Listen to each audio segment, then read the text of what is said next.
Considering New Zealand's Active Investor Plus visa, there are important new changes you need to know. Immigration New Zealand has announced improvements designed to give investors greater clarity and certainty around investment requirements and the evidence needed to support an application. And here are the key changes. On 13 August 2026, Immigration New Zealand announced several improvements to the Active Investor Plus visa. According to the Immigration New Zealand, the changes are intended to make it easier for investors to understand the investment requirements and the evidence needed to support an application. The changes build on the strong performance of the refreshed visa, which attracted 637 applications and around 3.7 billion New Zealand dollar in potential investment during its first 12 months.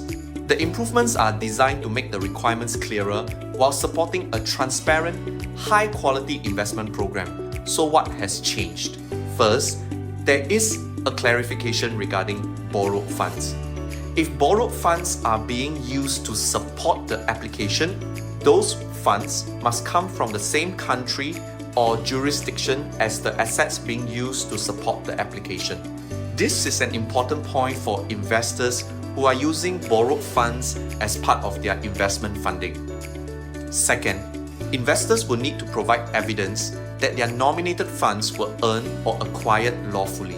They must also show that the funds were transferred through appropriate banking channels. In other words, it is not simply about having the required investment funds.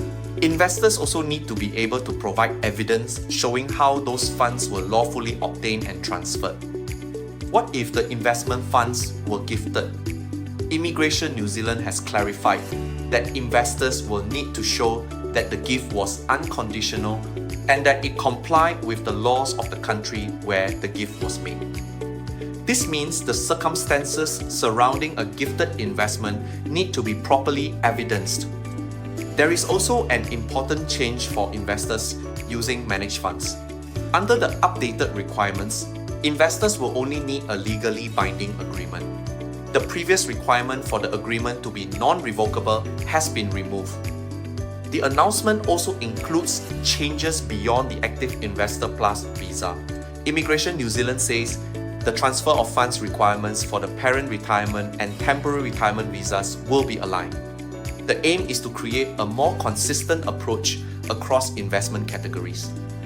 There is also a new approach for children born after an investor visa has been approved. Eligible children can be granted a visa as secondary applicants in their parents, permanent resident, variation of travel conditions, and second or subsequent resident visa application. However, specific requirements apply.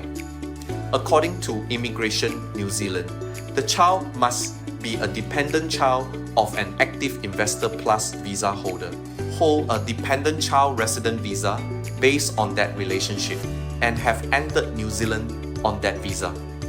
Overall, these changes are focused on making the requirements and supporting evidence clearer and more certain for investors. The key message is that investors should pay close attention not only to the investment itself, but also to the source of their funds, how those funds are transferred, and the evidence available to support their application. The latest changes provide greater clarity for investors, but understanding how the requirements apply to your individual circumstances is still important. If you are considering the Active Investor Plus visa, speak with our experts to discuss your options and the next steps. Contact us today. Global Migration Solutions. We will take you there.